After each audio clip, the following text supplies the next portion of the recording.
Hello and welcome everyone. My name is Matthew here with Crescent. We're doing a self-graded card review of a 1998-1999 Encore. It's known as a Holofoil. You could also call it a rainbow foil to be exact. Some people use the word refractor when labeling this on eBay. It's technically not a refractor. A Topps foil card like this is known as a refractor. Panini has prism, Topps has refractor, and Upper Deck has technically rainbow foil. I call it holofoil. That's a technical terminology. Some people use refractor because it gets more views and hits and engagement. If you want to mislabel it, by all means, go ahead. Technically, each company has its own trademark usage of the style of card, but if you want to update it, update it. If you want to continue to pass it off as something that it's not, it's on you.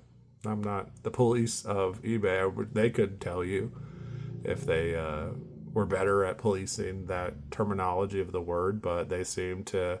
You know what else I found really interesting is that they take a whole day to go through checks and balances for Michael Jordan cards to make sure there's no fraudulent activity. But that is clearly mislabeling the card as a fraudulent activity, saying it's something that it's not.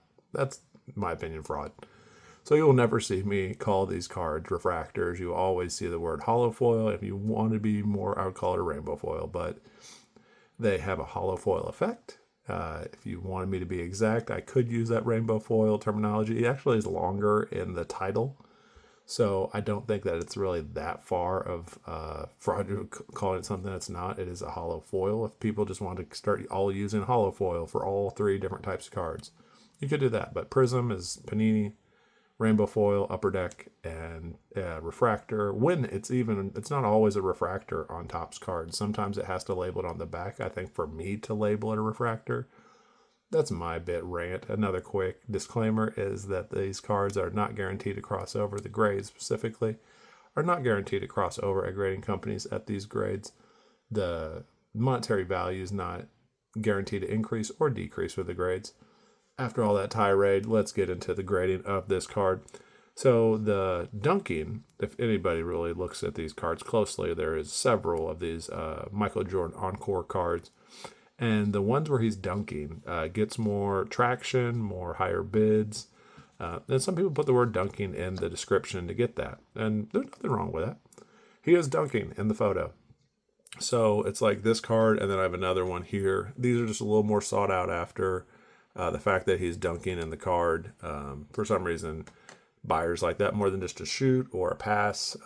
There's one where he's dunking and he has some weird look on his face in this specific set of cards, but neither here nor there. It's Encore. You can tell it's also got this. Some people don't even always label their Encore cards as hollow or some type of foil.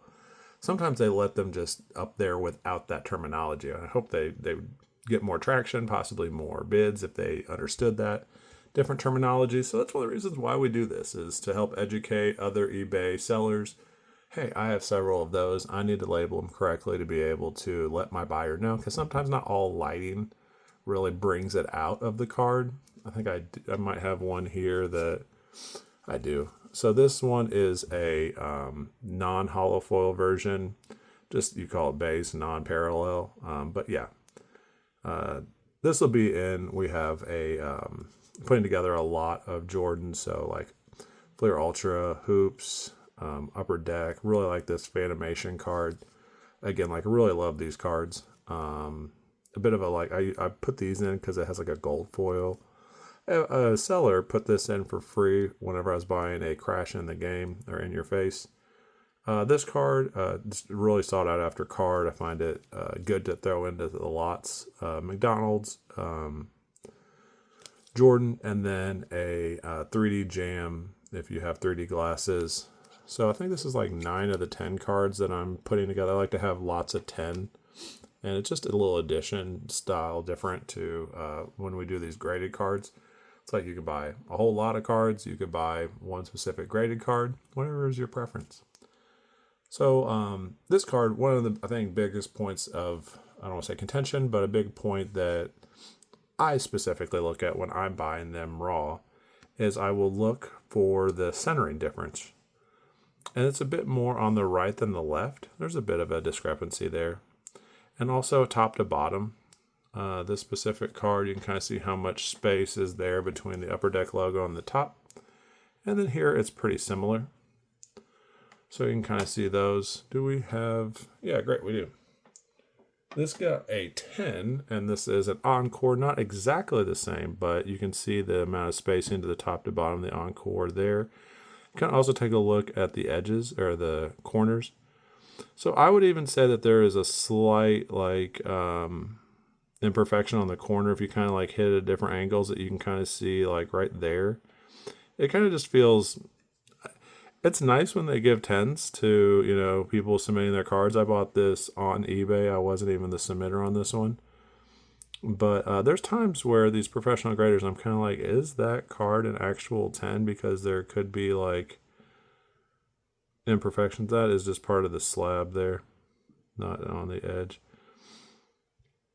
But sometimes I'm more scrutinous, I think, than the professional graders, because like I would almost say that that corner has wear to it as well. Like when you look at it at this angle, it feels like there's just some whitening to it.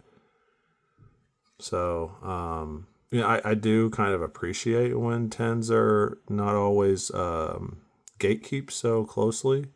But at the same time, I kind of feel like it has to be mint to get that.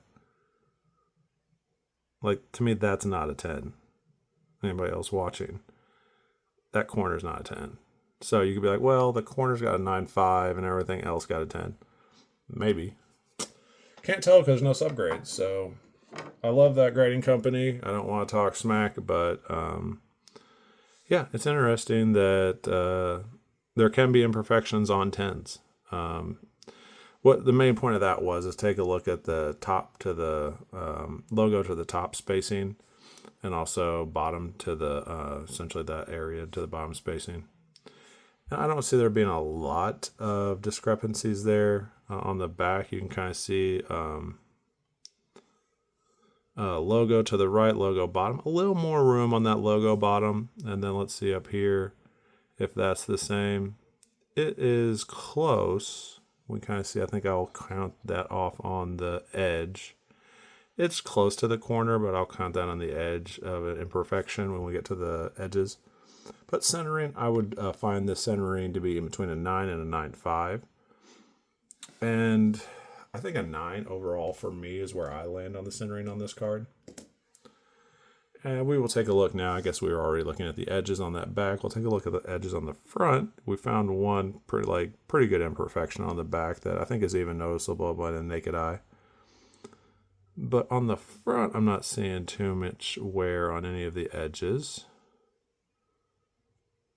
I think like this bottom edge kind of feels like there's a bit of some wear, but I think it's honestly just how it was cut. We'll take that in consideration. Probably landing like here, this being noticeable. This, I call it an edge more than a corner. It's about a 1/8 or a 1/16 of a millimeter between the edge and the corner on that. So that's where I'm gonna land there. And I believe this is also another edge down here that could be considered. Oh, okay, great. That's just unnecessary. Okay, so overall edges, I'm going to do a 9 on that.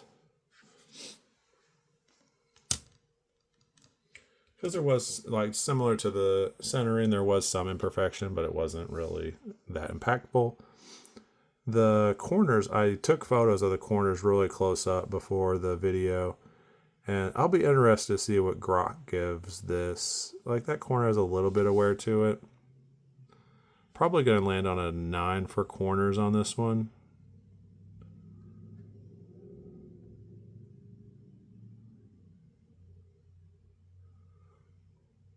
Starting to see like a indentation line on the center or the surface of the card, but I can't tell if that is supposed to be there.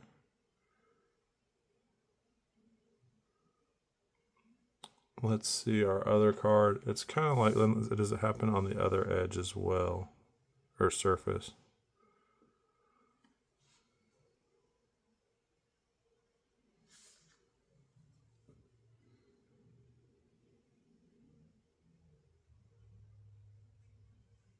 I would say that line is a print line. I call it indentations lines a lot of the time, but in this case, I'm going to call that a print line, and that's a manufacturing kind of error. It does not seem to be a scratch because it seems like it has like length to it, and it seems like it's also, what's the word?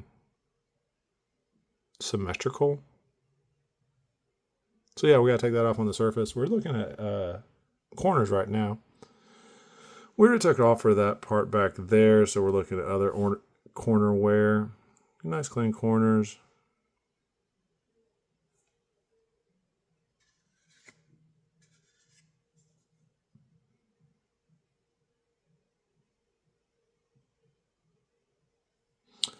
Corner's going to probably land on a 9. And then the surface, so we see this kind of, I call it a print line on this case. This is kind of unnecessary. I've seen it on other cards that do this, but this is the only time I've seen this specific line on these type of cards. Like I just cross-reference it to another card. I have several of these copies. But yeah, I put that in the print line category.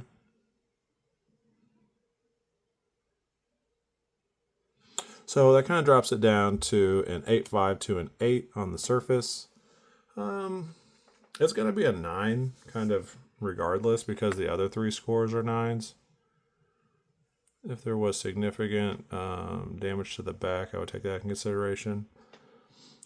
But, you know, the surface, I think landing at an 8.5 is about where we need to be. And then overall a 9 for this card. To me, that's as accurate as I can get. If you are buying on eBay from us, please cross-reference to our YouTube videos if it's a more expensive card. And that way you can understand, hey, there's the imperfection on the surface. It'll also be noted on the Crescent Vale article.